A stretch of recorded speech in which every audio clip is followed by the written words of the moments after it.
Hoy, en un viejo libro de texto, he vuelto a encontrar un cromo tuyo de los que entonces, cuando niño, tenía repetido. Porque este eres tú, Guillermo Gorostiza, bala roja. Y ya ni me acordaba de ti. Perdóname. Por eso me he preguntado, ¿dónde estás? Y he salido a buscarte. Con una disculpa y una incógnita, ¿dónde estás? Arranca Manolo Summers el fragmento de su película Juguetes rotos, dedicado a Guillermo Gorostiza.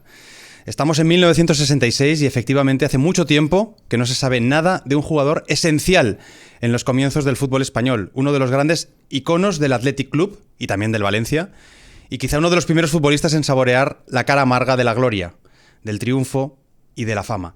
Por eso Summers se fija en él para incluirle en su documental sobre figuras que, como él, lo habían tenido casi todo y casi todo acabaron perdiendo.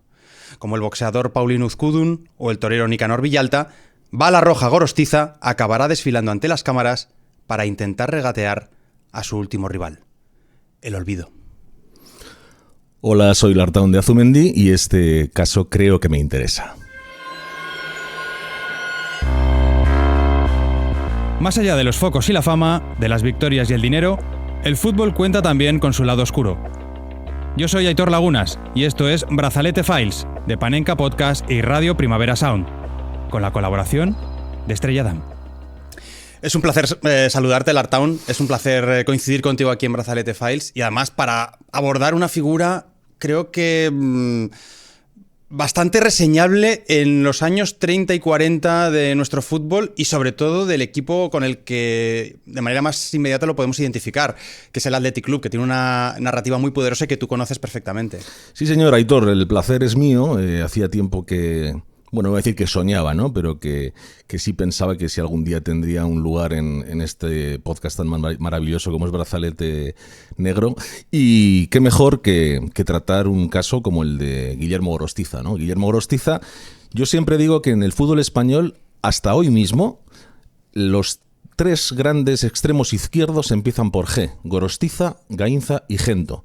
Y la verdad es que de entre los tres, el que tiene una vida, digamos, que se puede despedazar más o que puede dar más de sí, sin duda, es la de Guillermo Gorostiza Paredes. Habrá que ver qué toman las vacas en el Cantábrico, ¿no? Entonces, para que salgan esos niños, porque uno cántabro y los otros dos vizcaínos, claramente marcan un antes y un después. Efectivamente, hay una estirpe larga, ¿no? De extremos izquierdos en el Athletic Club con Gorostiza, con Piru Gainza. Con Stanis Argote, con Chechu Rojo. Stanis Argote, efectivamente, a las órdenes de Clemente, ahora Nico Williams, ¿no? Estamos hablando de jugadores. Bueno, pues el primero de todos ellos, el primero de esa estirpe, es este Guillermo Gorostiza, que a lo mejor a los más jóvenes o a los que no estéis tan duchos en historia del fútbol de nuestro país, pues a lo mejor no suena tanto, ¿vale? Pero precisamente para eso hemos traído aquí a Lartaun, que estamos muy contentos de que hayas aceptado. Nos íbamos buscando mutuamente, como has comentado tú, Lartaun, y también hemos recuperado extractos de esta película, que me parece una película bastante avanzada a su tiempo, la de Juguetes rotos de Manolo Summers, en un tiempo en el que todavía no había esa, ni muchísimo menos, ¿no? Esa sobredosis de documentales futboleros. Manolo Summers dice, oye, en el fútbol hay figuras, sobre todo a la espalda o a la sombra de los focos, que nos hablan, creo que tienen un potencial narrativo muy alto en cuanto a lo que decíamos, ¿no? La caída, el hundimiento, no solamente deportivo, vital, económico, el olvido, cómo gestiona cada uno de estos personajes. Hay, lo decíamos, toreros, hay boxeadores, y está también este futbolista, exfutbolista en el momento de hacer este documental en el año 66, Guillermo Gorostiza. Quizá por situar a Aitor un poco para los más jóvenes, Manolo Summers, que además de ser director de cine, un grandísimo humorista, dibujante de humor negro, guionista y mil cosas más, tuvo una virtud, que es que para los de izquierdas en la época franquista les parecía de derechas y para los de derechas les parecía de izquierdas, lo cual pocas cosas se pueden decir mejor que de una persona que se dedica a este tipo al espectáculo en general, ¿no? Y por situarlo, digo, para los más jóvenes, es el padre de David Summers, el líder, el vocalista de Los Hombres G. Muy bien. Voy a pasármelo bien, ¿no? Decía el hijo. Sí. Pues, y Sufre Mamón, la famosa canción Sufre Mamón, el título de la canción la puso Manuel Summers, no la puso David, la puso el padre. Pues yo creo que con estas dos excusas ya no nos queda nada más que empezar a ubicar desde el punto de vista familiar, geográfico, aunque ya creo que imaginamos dónde más o menos vino al mundo Guillermo Gorostiza, y también económico, ¿no? ¿En qué contexto nace Guillermo Gorostiza? Pues sí, mira, nace el 15 de febrero de 1909 en el seno de una familia burguesa muy acomodada. El padre también se llamaba Guillermo Gorostiza y era un médico, un afamado médico vizcaíno que, bueno, pues trabajaba en Santurce y que llegó a ser, en los años 20, presidente del Colegio de Médicos de Vizcaya, que para entonces, bueno, pues no era moco de pavo, ¿no? Tan bien se vivía económicamente o tan plácidamente se respiraba ese aire de tranquilidad económica en casa, que tenían sirvientes, que tenían prácticamente acceso a todo lo que querían. Entre ellos eran 8 hermanos, 8 hijos, los que tenía el médico y su mujer, que bueno, pues tenían todo tipo de juguetes y entre ellos, aunque parezca increíble en aquella época, si echamos la vista atrás, balones de reglamento, que se decían, aquellos que se cosían con correa, los mismos que tenían los jugadores del Atleti de los años 20, pues, o los años 10, los tenía Guillermo en casa también. Una familia, por lo tanto, cultivada, con estudios, no era lo habitual probablemente en aquella España de principios del siglo XX. ¿Cómo sale uno de esos críos futbolista? Pues él, que era de Santurce, nacido y criado en Santurce, empieza en el colegio local, empieza en un colegio de monjitas local, en el que casualmente una de sus profesoras, Carmen Urquizu, una monja, era la hermana del que luego sería compañero suyo, el ondarrés en el Athletic de Bilbao, Juan Urquizu. Y empiezo a señalar casualidades porque según va avanzando la juventud de Guillermo Gorostiza nos vamos a ir encontrando con similitudes al respecto. ¿Qué pasa? Que Gorostiza no quería saber nada de los libros. Dicen que era un niño muy movido, dicen que era un niño bastante inatento. Posiblemente lo que hoy es un TDAH, seguramente. Sí. Tiene pinta. Con inatención e hiperactividad. Coleccionaba tanto suspensos como goles en el patio y lo único que le gustaba era jugar al fútbol. Lo mandan a Argentina incluso. Bueno, antes de mandarlo a Argentina hacen un segundo intento. El padre dice, bueno, pues los vamos a mandar a los Sagrados Corazones de Miranda de Ebro, es decir, un poquito más lejos. Eso ha sonado casi a nombre de prisión, ¿eh? Sí, internado, ¿no? Y allí coincide con otro de los que acabaría siendo su compañero, además que formó parte de la famosa primera delantera histórica del Athletic, Ramón Lafuente, el extremo derecho magnífico de Lafuente, Iraragorri, Bata, Chirri II y Gorostiza, ¿no? Y pues lo mismo, pues allí pasa lo mismo exactamente. No atiende absolutamente a las clases ni a las órdenes de quienes regían el colegio religioso y su padre se harta de coleccionar suspensos o de que su hijo coleccione suspensos y lo que decide es mandarlo a Buenos Aires, Argentina. ¿Por qué? Lo mandan junto a un hermano de Guillermo, porque tenía unos tíos que habían emigrado anteriormente al país sudamericano y dicen, bueno, a ver si en Argentina hacen de él algo de provecho. Pero antes de irse a Argentina, todavía Guillermo en Vizcaya tuvo algo que decir, algo importante además que decir. Su padre dijo, si no quieres estudiar, vas a trabajar. Y entonces lo puso de aprendiz de tornero en la naval de Sestao. Que si tenía las manos muy delicadas, que si no le gustaba, ya se buscó en la vida para no trabajar nada y apuntarse a un equipo de fútbol que se llama el Chavarri, donde el portero era el famoso Gregorio Blasco, que fue el suplente de Ricardo Zamora en el Mundial del 34 y que también sería compañero de Guillermo Gorostiza en el Athletic Club. El padre se entera, bueno, se monta en cólera, pero Guillermo Gorostiza Paredes, nuestro querido Balarroja, como se le conocería después, pues no se le ocurre otra cosa que cruzar el Nervión y pasarse a las filas de la Arenas de Guecho, pero no en su primer equipo, sino en el filial, que era el Zugazarte, que fue cantera de muchos jugadores después. Y allí ficha por una cantidad que en aquella época ya llamó un poquito la atención para un chaval que todavía era un adolescente. 150 pesetas. Se habla de 50 duros de plata.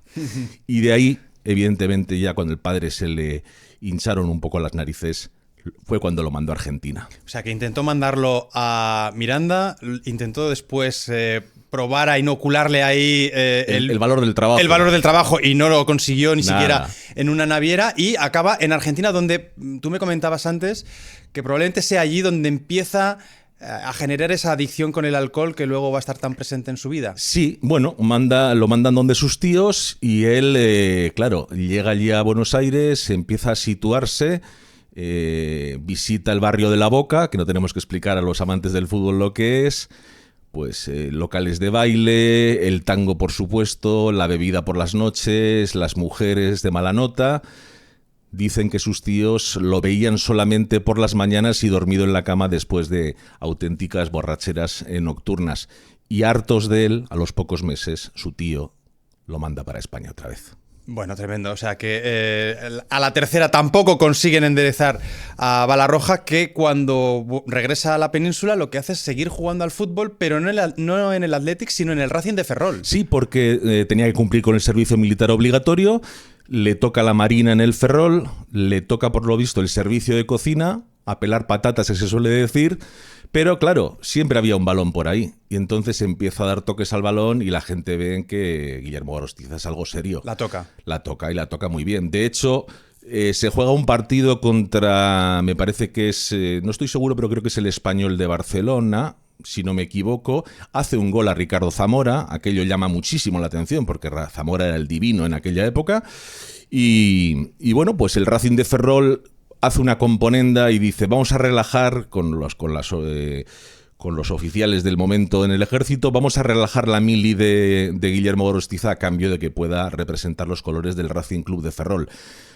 Lo fichan para la temporada 28-29, que como todos sabemos es la primera de la liga. El Racing de Ferrol había estado luchando por subir a segunda división, aunque no lo consiguió, pero en el Campeonato Regional de Galicia, con Guillermo Gorostiza a la cabeza, y con Gerardo Bilbao, que luego el centrocampista también sería compañero suyo en el Athletic de Bilbao, tú fíjate cómo van lanzando con futuros compañeros, ganan el Campeonato de Galicia, pero no solo lo ganan con el Racing de Ferrol, ante otros equipos más ilustres hoy en día, sino que terminan el torneo invictos.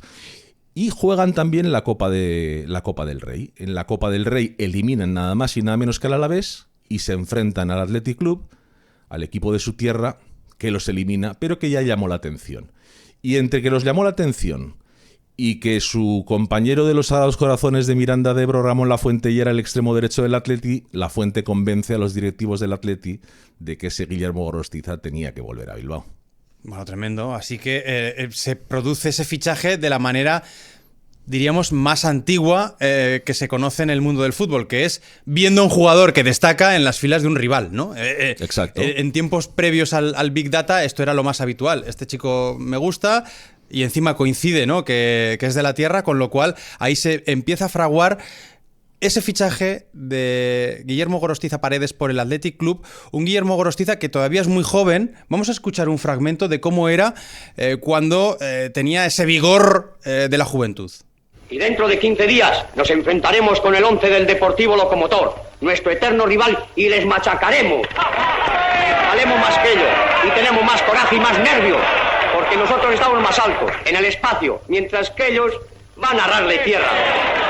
Bueno, no es un discurso en el vestuario del antiguo San Mamés, es un extracto de la película Campeones del año 1943, que es la primera aparición cinematográfica de Guillermo Gorostiza, que como podéis intuir, si estamos hablando de cine y futbolistas, es porque este en concreto era bastante popular.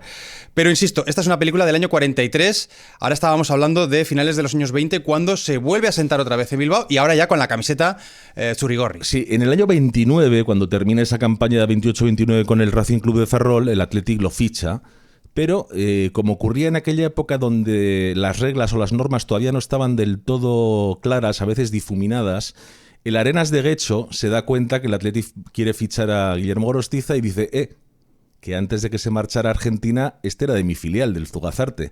Y entonces inicia un toma y daca legal, vamos a decir, o por lo menos de discusión, con el club de San Mamés.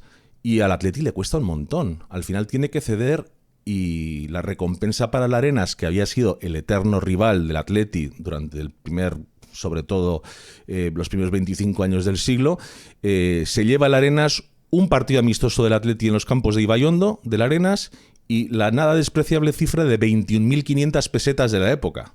Con lo cual, a partir de ahí ya, Gorostiza entra a formar parte de la plantilla de Mr. Pentland, del famoso entrenador inglés del Bombín. No había derechos de formación, pero el Arenas de Guecho hizo valer sus derechos de formación. Absolutamente. Hasta el último céntimo, te diría.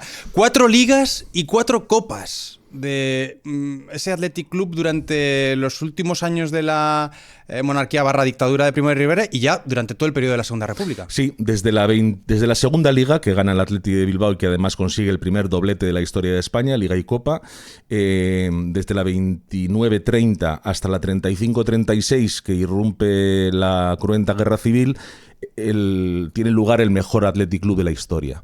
El mejor Athletic Club de la historia que, dejando campeonatos regionales aparte, que también los ganó y muchos, ganó 4 ligas y 4 copas nada más y nada menos en un hiato de 6 o 7 años, que puesto hoy en perspectiva diríamos que solo sería capaces hoy en día de ganar algo así pues el Real Madrid o el Barcelona, ¿no? Eran los mejores, lo demostraban en el campo y además tenían a un profesor como Frederick Pentland, un jugador que había sido internacional en su día con Inglaterra y que estuvo en bastantes equipos en España, en concreto en el Athletic Club en dos etapas, en los años 20 y los años 30, que fue fundamental en el desarrollo del juego del Athletic y especialmente en el de Guillermo Gorostiza. Esto es muy interesante, Lartaun, todo lo que estás contándonos, pero esto concretamente me interesa especialmente porque yo tenía muy interiorizada la idea de que jugar a pie cambiado es algo actual, es algo muy habitual en los equipos del presente, pero me daba la sensación de que antes no era tan así, ¿no? Que se jugaba mucho a pie natural, es decir, el diestro por la derecha y el zurdo por la izquierda para buscar el centro. Y de Gorostiza, al que obviamente no he podido ver jugar, pues me imaginaba algo parecido, ¿no? Que hubiese sido un futbolista jugando por la izquierda ergo zurdo. Y tú me has comentado que no, que era diestro y que sí. Fue precisamente de Frederick Pentland el que un poco le ubicó ahí para que su salida fuese natural para el disparo. Totalmente. Lo de jugar a pie cambiado es un término que es actual. Pero en el caso de Pentland, que se las sabía todas y que modernizó no solamente el fútbol del Atleti en los 20-30, sino el fútbol español en general, hizo de Guillermo Gorostiza algo impresionante. Gorostiza era rapidísimo, se dice que corría los 100 metros por debajo de los 11 segundos. Entonces, lo que hizo con él fue ponerlo en la banda izquierda siendo diestro y obligarle a trazar diagonales para con su velocidad quedarse solo delante del portero. No había ningún defensa que pudiera aguantarle la velocidad a Guillermo Gorostiza, salvo uno que jugó en el Alavés y después fichó por el Barcelona, José Arana, que además presumía de ello, y es cierto que era el único que le aguantaba, pero los demás no podía nadie con él. Y para que pudiera reforzarse, digamos, esa superioridad clara en las diagonales de Guillermo Gorostiza, lo que hizo con Ignacio Aguirrezabala, con Chirri II, el famoso interior izquierdo del Atleti, es Pentland le dijo: Chirri, no le des nunca el balón al pie, dale el balón más avanzado para que él en superioridad de velocidad pueda irse de los rivales y afrontar a puerta. Con la ventaja de que, a pesar de ser diestro, lo que hay que decir de Guillermo Gorostiza, que en ese sentido también era una rara avis de la época, tenía un disparo muy potente y muy certero con ambas piernas. Claro, estamos hablando, por lo tanto, de un jugador que reunía varios condicionantes para ser lo que empezó a ser durante los años 30, que es efectivamente un futbolista tremendamente veloz y muy versátil porque puede pegarle con los dos perfiles, ¿no? Con la zurda, con la diestra, con ese punto también de liderazgo que parece que tiene, que le hemos escuchado también en la película, y todo ello no solamente genera ese periodo dorado del Athletic Club, sino también su llegada a la selección española, que es una selección que se queda cerca de hacer grandes cosas en el Mundial de Italia 34, bueno, tan cerca como Mussolini, ¿no? Estaba por el medio influyendo y manejando el tema de los arbitrajes, pero es verdad que es una selección que va al primer Mundial y que compite muy bien, cayendo no en el primer partido, sino en el replay contra Italia en cuartos de final. Así es, Guillermo Gorostiza estuvo desde el año 30 hasta el año 41, estuvo 12 años siendo internacional, fue internacional 19 veces, pero en aquella época se jugaba 1 o 2 partidos al año nada más. Lo jugó prácticamente todo, ¿no? No marcó muchos goles, marcó solamente 2 goles, pero era mientras estuvo disponible era titular indiscutible para los distintos seleccionadores. Y lo que dices del Mundial de Italia, aquí hay opiniones para todos los gustos, pero yo creo que la selección de España de Mundial de Italia 34 es la más potente que ha tenido nunca España. No vamos a hablar solamente de Ricardo Zamora, podemos hablar del mayor goleador que ha habido en la historia del fútbol español, como Isidro Lángara.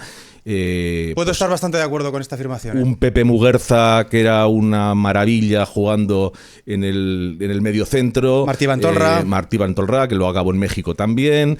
el propio Gorostiza, era una selección muy minusvalorada y que en aquel replay que dices tú, que acabó perdiendo 1-0 con Italia, tuvo la desgracia de que los árbitros que estaban comprados claramente por Mussolini, que hizo de la victoria comprada del Mundial de 34 una apología de su política fascista, en el primer partido, fue tan duro el primer partido contra Italia antes del replay, que hasta 7 jugadores españoles acabaron lesionados y no pudieron repetir en el segundo partido, entre ellos Guillermo Gorostiza.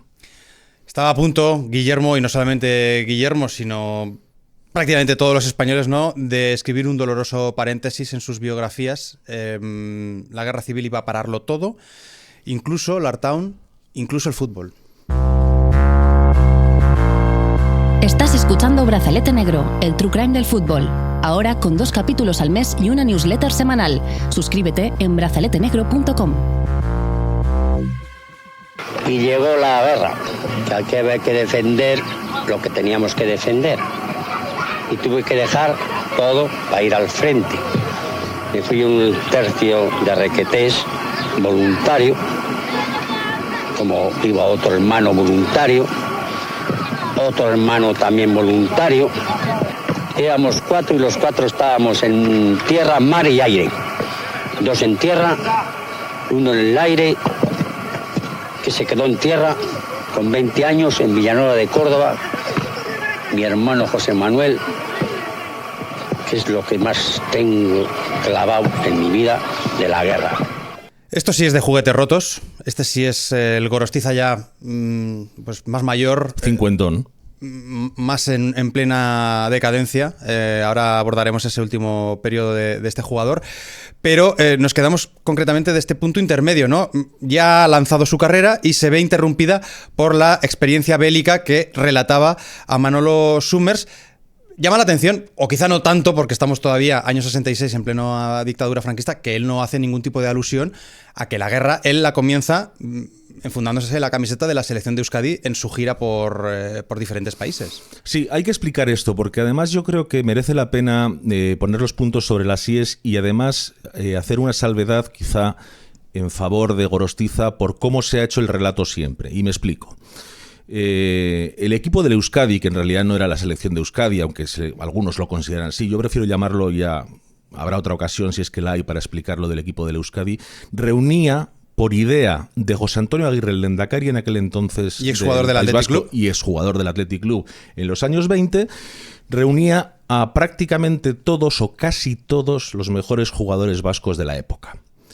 Los mandó a hacer una gira por Europa, una gira que fue, como pocas ha habido en la historia, absolutamente triunfal. Ganaron prácticamente a todos los equipos de todos los países, maravillando al fútbol, hasta el punto de que hay una tesis de que la gira de la selección de Euskadi, del equipo Euskadi, cambió el fútbol en Rusia con el tiempo.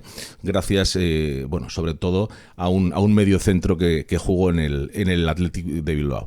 Pero a lo que íbamos, aquello se convierte... ¿Por qué hace esto el lehendakari Aguirre? El lehendakari Aguirre pretendía 2 acciones con la gira del Euskadi. Por un lado, dar propaganda política a la causa republicana.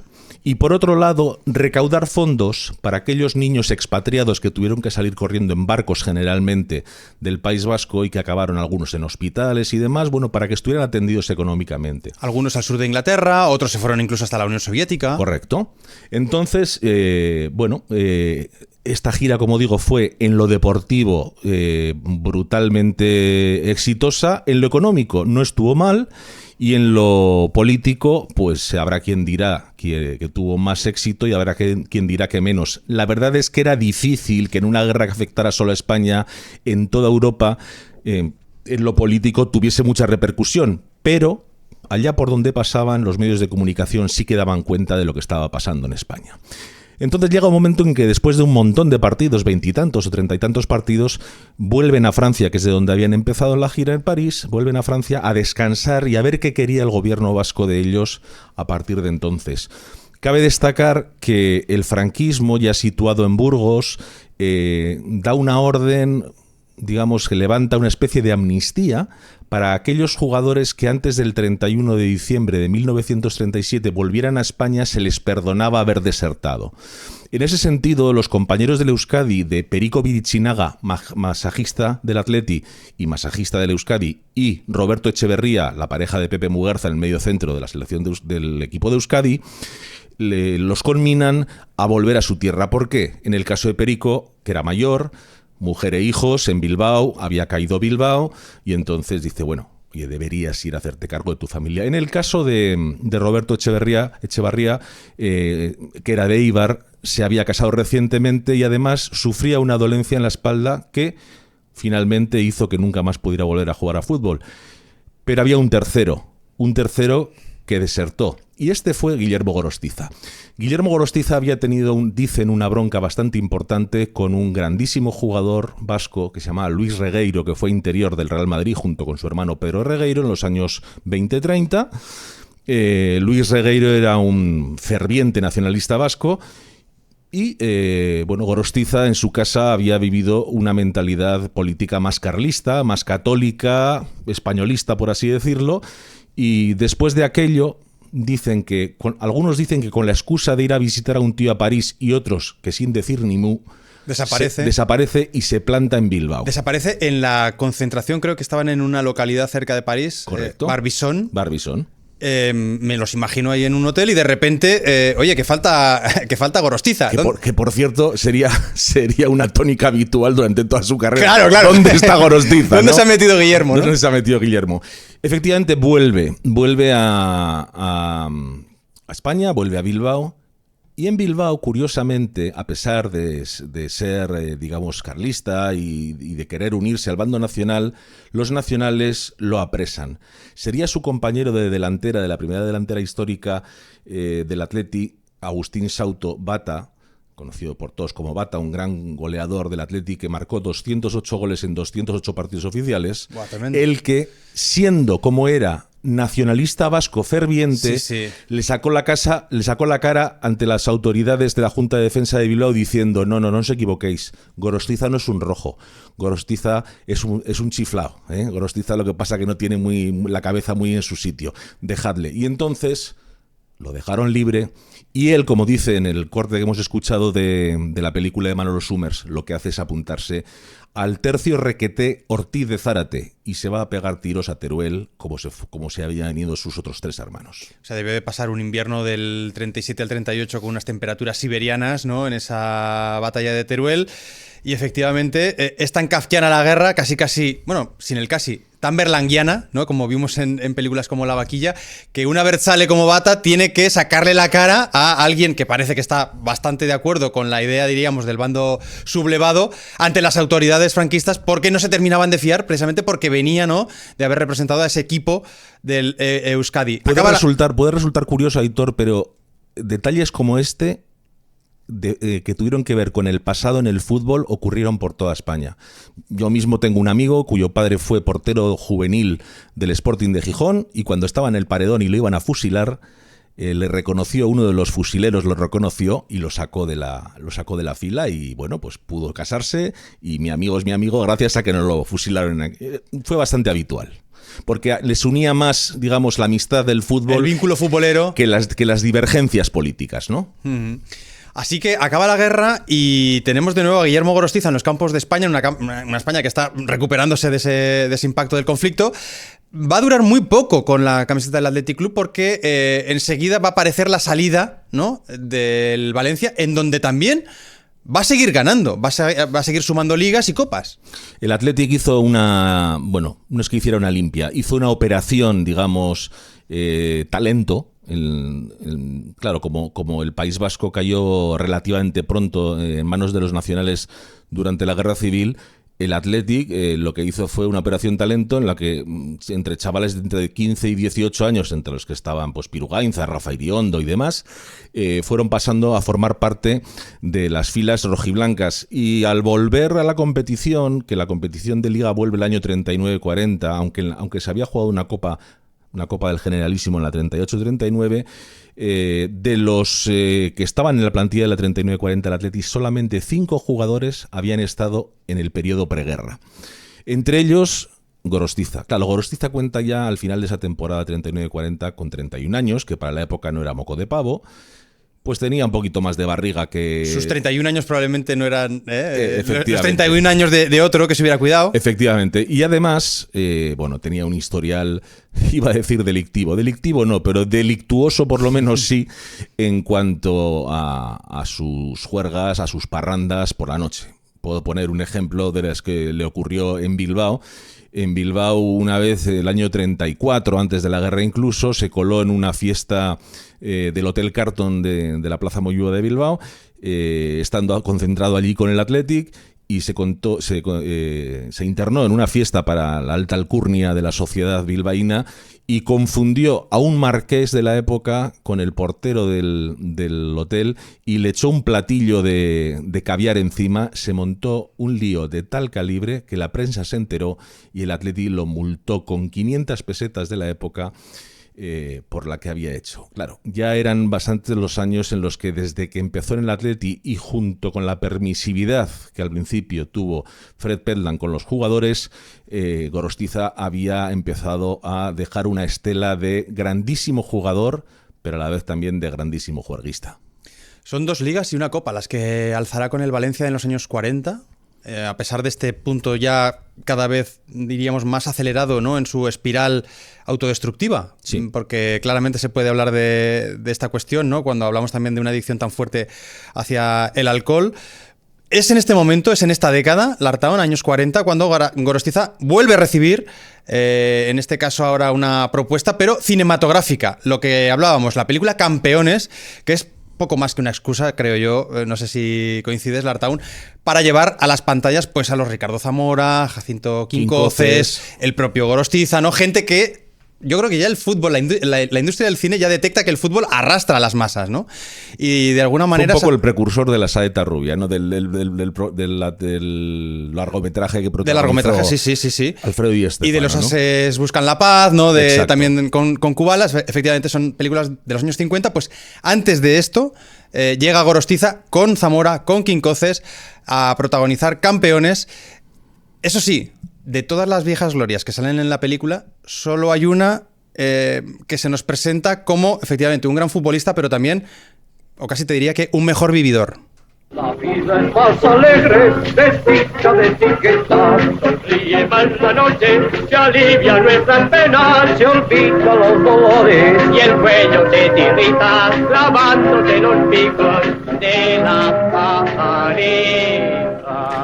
Aquí lo tenemos, cantando incluso con frac, en una expansión... Repeinado como era él. Repeinado, efectivamente, con la gomina de la época, en plena expansión nocturna, en un coche descapotable, con un agachi del brazo. Exactamente, con una señorita al lado. Y si os preguntáis cómo fue aquella experiencia cinematográfica, el propio Gorostiza la recordará así, 20 años después, en Juguetes Rotos. ¿Lo pasaste bien haciendo la película? Demasiado bien. ¿Por qué? Porque sí, porque se acabó pronto, tardamos 2 meses y nos pusieron Cuando marché yo de los estudios Chamartín, me pusieron la bandera media asta. El bar. Se acuerdan de mí con locura. Bueno, yo creo que... Es curioso. Hay un detalle que a mucha gente se le ha pasado, bueno, pues inadvertido, y es que Gorostiza hace aquí de un galán, hace de un hombre triunfador, al que con frac, con una mujer del brazo, repeinado, pero hay un actor de la época, Seoane, que hace del verdadero Gorostiza, sin decir que es Gorostiza. Entonces hay un personaje en la película que ya estaba perfilado para mostrar el camino que Guillermo Gorostiza estaba llevando. Y es una cosa muy curiosa. Es muy peculiar esto, y realmente simplemente con los 2 títulos de las 2 intervenciones cinematográficas de Guillermo Gorostiza se puede hacer una mini biografía. Totalmente. La primera es Campeones, la segunda es Juguetes Rotos. Sí, señor. Fichó por el Valencia cuando Piru Gainza ya estaba asomando y dando clases a pesar de lo pequeño, lo joven que era, y fichó por 120.000 pesetas. Lo ficharon, para montar un equipo potente, y vaya si lo montaron. La delantera eléctrica famosa del Valencia con Igoa, con Asensi, con Mundo, que era de Baracaldo, por cierto, y que solo jugó un partido en el Atleti. Es decir, los 5 delanteros del Valencia aquellos lograron lo que no había logrado en el Valencia nadie. Es decir, en la primera temporada de la llegada de Guillermo Gorostiza, ganan el título de Copa. En la segunda temporada ganan el título de Liga. Nunca habían ganado ningún título. El primero, su primer título de Liga, su primera Copa y su primer título de Liga. Incluso durante los 6 años que duró en el Valencia Guillermo Gorostiza, ganan otra Liga más y quedan 3 veces más subcampeones, con lo cual se puede decir sin ningún género de dudas que los equipos de la primera posguerra fueron el Atlético de Aviación y el Valencia de la delantera eléctrica. De hecho, ya irán transcurriendo esos años de los 40, prácticamente al final, pues Gorostiza acabará colgando las botas. Cuando cuelga las botas, Lartaun lo hace como el máximo goleador histórico de primera división, siendo extremo, no siendo 9, no siendo un delantero centro. Absolutamente. Entrando desde la banda, entrando desde el costado izquierdo, 256 partidos en primera, 178 goles. Me ha dado por mirar ahora, ¿sí?, la clasificación histórica de goleadores a día de hoy, en el mes de mayo-junio de 2025, y aunque han pasado 8 décadas, Gorostiza sigue ahí, está en el puesto número 15, en el puesto número 15. Jugándose mucho menos partidos hoy en día. Efectivamente. Y alargando muchísimo más las carreras y disponiendo de muchísimas más comodidades. Gorostiza sigue ahí, en el top 15 de los máximos goleadores históricos de nuestro campeonato. Así que hasta tal punto llega el impacto deportivo que tuvo que dejar este jugador. Y esto no hace más que darle más lustre a unas condiciones que tenían que competir por las noches con la adicción del propio Gorostiza. Así es, juega en total 15 temporadas en Primera División, 9 en el Athletic, 6 en el Valencia. Lo jubilan en el Valencia Luis Casanova, el famoso Luis Casanova con 37 años, y le regala una pitillera de plata que le decía algo así como: al mejor extremo izquierdo de todos los tiempos, con mucho afecto, Luis Casanova. Pitillera que tendrá importancia en la vida de Gorostiza. Me parece muy bien que dejes aquí este pequeño cebo. Y después del Valencia, él cree, por aquello de que está arruinado, de que está alcoholizado, de que ha sido y sigue siendo un gran futbolista, aunque ya con cierto peso y con 37 años, que le iban a llover ofertas de Primera División. No fue así. Se fue un año al Baracaldo, donde fracasó en el barro de la Sesarre. De allí se fue al Real Juvencia de Trubia, de un concejo obetense, donde no lo hizo del todo mal, pero solo duró un año. Y finalmente mendigó, entre los 39 y los 40 años, un puesto en el Logroñés, también de Tercera División, donde para poder pagarle una ficha, bueno, pues medio decente, lo hicieron además de jugador-entrenador. Duró 4 partidos, marcó 3 goles y ahí se acabó un poco la historia futbolística de Guillermo Gorostiza Paredes, porque nunca más se dedicó a nada que tuviera que ver con el fútbol en sí. ¿Y a partir de ahí qué? ¿El olvido? A partir de ahí vuelve a su Santurce natal. Le queda la madre, como dice él en la película de Juguetes Rotos, le queda al menos un hermano, pero como dice él, como si no me quedara nada. Tenía deudas por todas partes, le echó una mano Bata, del que hablábamos antes. Bata tenía un bar en Trapagarán y lo puso de relaciones públicas del bar. Claro, que no sé si era la mejor idea, porque el relaciones públicas que tiene que invitar a los clientes... Es el pirómano apagando el fuego, ¿no? Efectivamente, porque como era un hombre que, sobre todo, Gorostiza debía 2 cosas. Era coñac y vino. Le volvían loco. Yo creo, después de estudiar mucho su vida, que no era un bebedor juerguista, sino que era un bebedor que no soportaba vivir, más bien, y que bebía para olvidar el pasado, para no tener que pasar el presente y para no tener que pasar miedo con el futuro, ¿no? ¿Un escapista? Un escapista. No un alcohólico festivo, sino un escapista de sí mismo. Un escapista. Decía su compañero Asensi, Vicente Asensi, compañero de la delantera eléctrica, decía, le pegaba al vino o al coñac. Era una especie de droga para él. No lo podía evitar. Más noble y mejor persona, imposible. Pero tenía que beber. Yo le he visto estar 15 días sin probar el alcohol y no ser capaz de jugar ni de enviar una pelota a 15 metros. Sin embargo, en otras ocasiones, como una vez en Vigo, llegar mal el sábado y hacer un partido enorme al día siguiente. Era un perdut. En vez de bala roja, yo lo llamaba bala perdida. Sin embargo, en esta anécdota de Asensi creo que es importante hacerle una pequeña rectificación al ya fallecido jugador extraordinario de Valencia.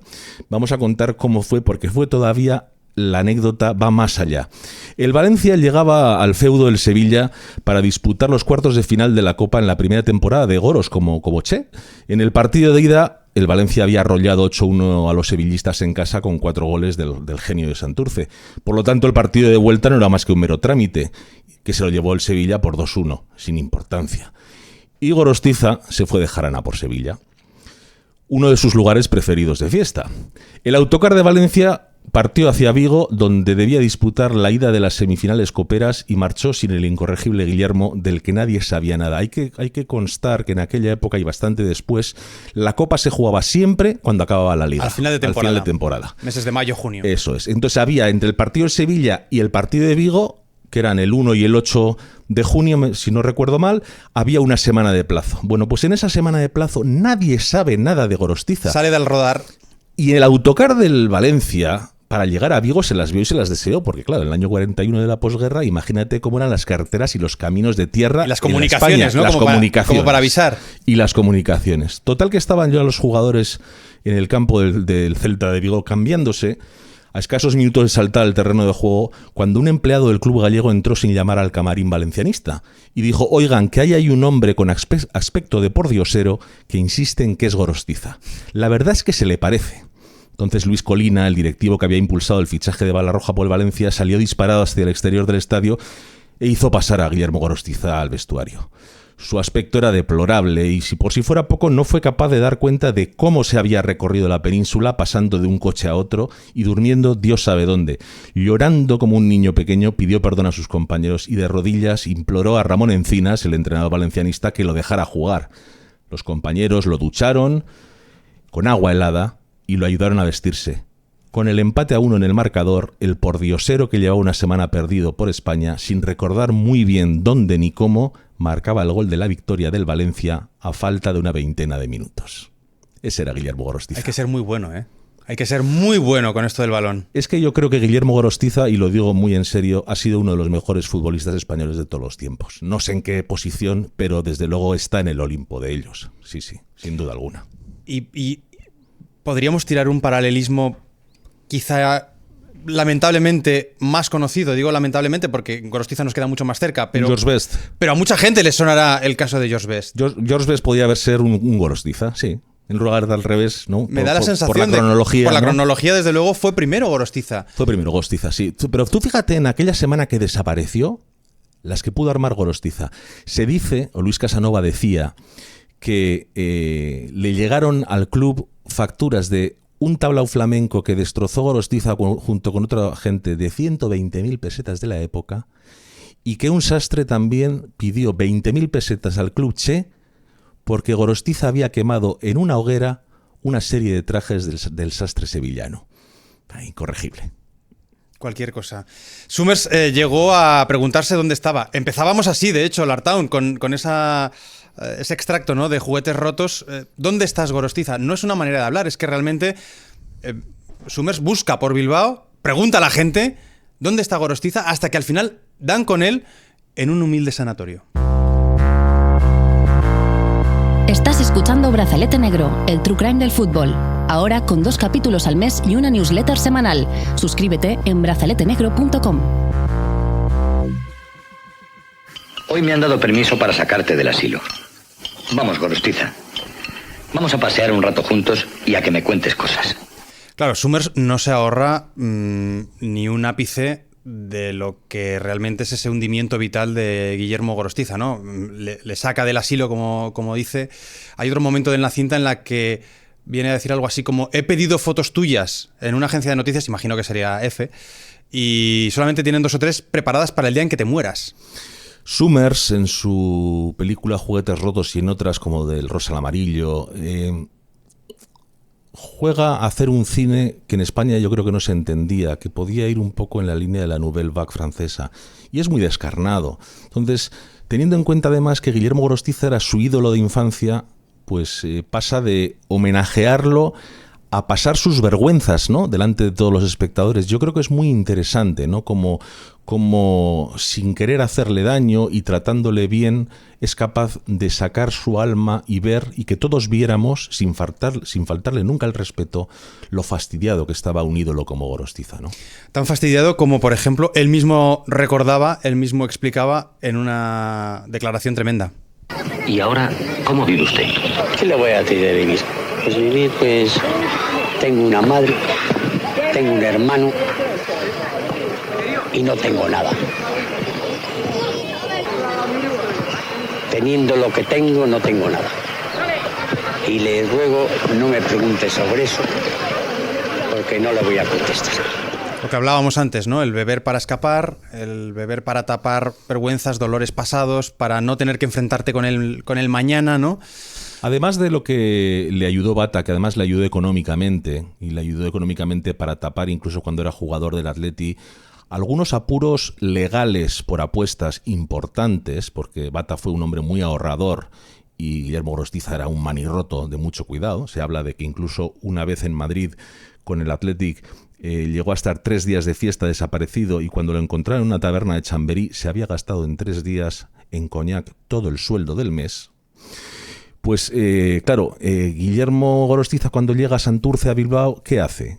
Pues entre otras cosas intenta hacer algo que tiene todo el sentido del mundo dada su situación, y es acercarse a los hoteles de concentración de los equipos contra los que se había jugado, entre los que todavía quedaban compañeros, excompañeros y rivales, y tratar de darles el clásico sablazo de préstame 1000 duros que ya te los devolveré cuando pueda, y que efectivamente, dada su condición, dada su enfermedad de alcohólico, nunca podía satisfacer, ¿no? Bueno, se llega a decir incluso que en el propio sanatorio las monjas tenían que vigilar. Sí, esto es en la última época. Mira, la película de Manolo Summers es del año 65, aunque se factura al año 66. Una curiosidad, para que digan si Manolo Summers era una persona del régimen. La película tuvo 39 escenas censuradas. 37 escenas censuradas, de las cuales 19 corresponden al capítulo de Gorostiza. Solamente a la parte de Gorostiza. Hubo 10 capítulos. Pues de los 10, en el capítulo Gorostiza, más de la mitad de las censuras vinieron ahí. Entiendo que porque Gorostiza estaba quemado con un régimen para el que había luchado en la guerra, que lo había dejado tirado, ¿no? Pero en todo caso, él permaneció bastantes años en su Santurce natal en un asilo hospital municipal, en el que le tenían sin labores que hacer. Tuvo un achuchón importante, le dieron 4 veces la extremaunción. Sí. Él se dedicaba a pasear por el pueblo, visitaba a las remendadoras de redes, visitaba el puerto, tenía conocidos, no era como en Bilbao, que ya lo tenían medio olvidado. Y entonces llega un momento en el cual la afección pulmonar que él tiene, que se dice, aunque no está médicamente comprobado porque no ha quedado así ningún documento oficial al respecto, era una tuberculosis. Y en Bilbao, en aquella época, a todos los que sufrían de tisis o tuberculosis se les mandaba, estuvieran donde estuvieran, al sanatorio de Santa Marina, en una de las faldas de un monte de Bilbao, que sigue existiendo el sanatorio como tal, aunque no se dedica a los tuberculosos. Allí estuvo por lo menos unos meses o unas semanas internado Guillermo Gorostiza. Y claro, tal era su apego a la bebida que las monjas, por lo visto, tenían que vigilarlo muy de cerca, porque cogía las mantas, las vendía y con el dinero que sacaba se lo gastaba en vino. Así era. Tan mal le había ido, tan mal y tanto había degenerado su estado de salud, como tú apuntas, que incluso a los 57 años, porque es que cuando graba la película, años 65-66, tienes todavía solo 57 años, y ya había recibido 4 veces la extrema unción. 4 veces. A muchos de los que jugaron con usted les ha ido bien. ¿A usted cómo le ha ido? Mal. ¿Mal por qué? 4 veces la extrema unción. Y en medio poco por la ayuda de ciertos, y no digo nombres porque es bastante duro y muy duro, me dejaron de dar. Yo creo que tengo motivos para exigir, no para rogar que me dé, exigir. Aquí se trasluce esa amargura, ¿no? También esa frustración, ese ese dolor. Y no solamente con la guerra, que es una vivencia, una experiencia que vuelve constantemente, ¿no? En las palabras de una entrevista breve, que es la que le hizo Manolo Summers, pero en general el dolor, yo creo que de su experiencia vital, de su vida. Lo atribuyo yo en que en esta vida hay que estar en la pura salsa. Y hay que estar en Madrid pasando la mano a Lucero del Alba. ¿Me comprende lo que quiero decir? Y yo no sirvo ni para pasar las manos por el lomo, porque la mano he pasado cuando he tenido que dar la cara en la guerra y he sido voluntario. Es curioso. Lo decía antes y creo que no lo he justificado y quiero engancharlo con lo de ahora. Creo que se fue injusto cuando Guillermo Gorostiza desertó, porque desertó y es verdad y no dijo nada a sus compañeros, pero estaba en su derecho de elegir bando en la guerra como cualquier otro. Y en ese sentido, solamente a él y a su conciencia le correspondía la posibilidad de elegir. Que no avisó, de acuerdo, mal hecho, pero eligió Serrequete y allí se fue. Y en este caso, yo creo que el régimen franquista olvida muy pronto no solamente a uno de sus soldados, que lo fue, sino de a una de sus figuras. ¿Por qué? Por su vida tan disipada. Es decir, no queremos hacer bandera de una persona que ha tirado su vida por la borda. Hombre, hay muchas maneras de no hacer bandera de eso y, sin embargo, apoyarlo económicamente por todo lo que había dado para mayor gloria del caudillo hasta entonces, ¿no? Entonces yo creo que él se buscó, digamos, un poco su estilo de vida por ese tormento interno que tenía como huracán que era dentro y fuera del campo, pero a su vez tampoco tuvo mucha suerte en los momentos decisivos que le tocó vivir, ¿no? Y eso le genera esta sensación, ¿no? de olvido, de marginación, de desazón, de enfado, de cabreo, ¿no? Con todos, prácticamente con todos. Yo creo que a todos hace culpables, salvo no sé si quizá a sí mismo, ¿no? Yo creo que sí, cuando le dice ¿cómo le ha ido la vida? Mal. Y además no dice un mal, lo dice muy seco, lo dice muy convencido. Él, antes de la guerra, montó una ferretería. Me imagino que con dinero familiar, porque sus padres tenían posibles, y esa ferretería quedó desatendida, lógicamente. Si 4 de los varones tuvieron que ir quisieron voluntariamente ir al frente, pues aquello acabaría como el Rosario de la Aurora, me imagino. Y no fue capaz de atenderla, y como dice el dicho ese tan español, ¿no? El que tenga una tienda que la atienda y si no que la venda. Correcto. Entonces, yo creo que nadie puede decir que la vida de Guillermo Gorostiza Paredes fue una vida de mala suerte, pero que sí, quizá en determinadas esquinas le faltó un puntito. Le faltó saber a qué parte del callejón había que tirar, ¿no? Y en ese sentido, yo creo que Summers es brillantísimo. Se puede ver en internet, en YouTube, el que quiera verlo puede ver la película y puede ver los 19 minutos y pico que dura el corte el total de Summers, ¿no? Yo creo que aquello fue, fue un homenaje a una persona que estaba ya en el gran ocaso de su vida, pero que volvió a rescatar la figura de alguien que yo creo que, sinceramente, como decía Vicente Asensi, fue una muy buena persona, pues que cayó en lo que cayó. Y separar el arte del artista, ¿no? En este caso, separar el fútbol del futbolista, si es que eso se puede hacer, y sobre todo el fútbol de la persona, ¿no? Que, como tú apuntabas antes, Lartaón, pues probablemente en cada una de las bifurcaciones escogió siempre la puerta equivocada. Sí. La película, además, Aitor, se estrena en España 3 meses después. Esto iba a comentar, que precisamente dime. La película se estrena el 10 de noviembre del 66. Sí. Demasiado tarde para el propio Guillermo Gorostiza, porque él fallecido fallece el 23 de agosto del 66. Pero fíjate que la película yo creo que no era para mayor gloria de él, sino para recordar y para dar testimonio de cómo fue una de las primeras grandísimas estrellas del fútbol de este país, que se fue diluyendo como un azucarillo en un vaso de agua, ¿no? Él fallece un día en el Sanatorio de Santa Marina en Bilbao.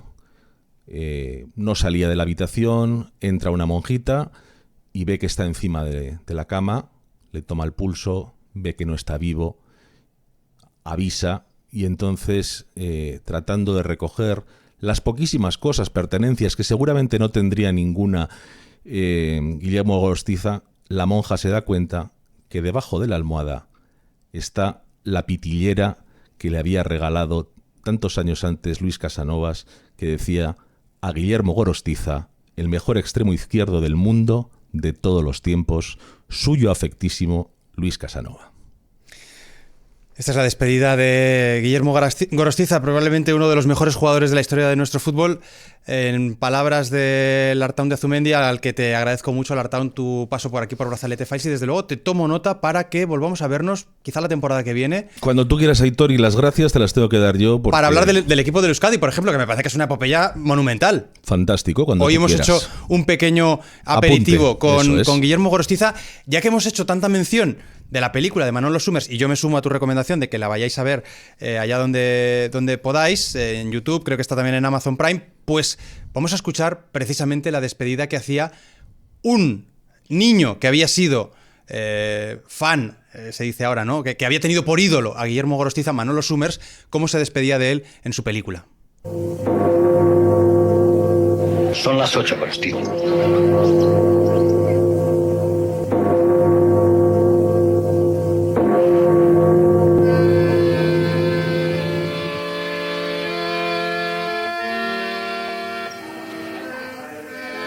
Sí, eres tú, Guillermo Gorostiza. Bala roja, el mejor.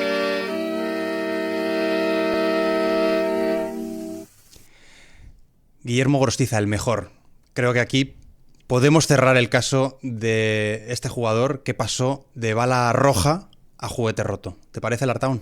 Sin duda alguna, y un jugador que me ha hecho muy feliz durante toda mi vida revisando los pocos vídeos que hay de él y sobre todo entrando en profundidad en esa historia que me ha encantado, Aitor, contarla hoy en Brazalete Negro. Hasta aquí el Brazalete Files de Guillermo Gorostiza.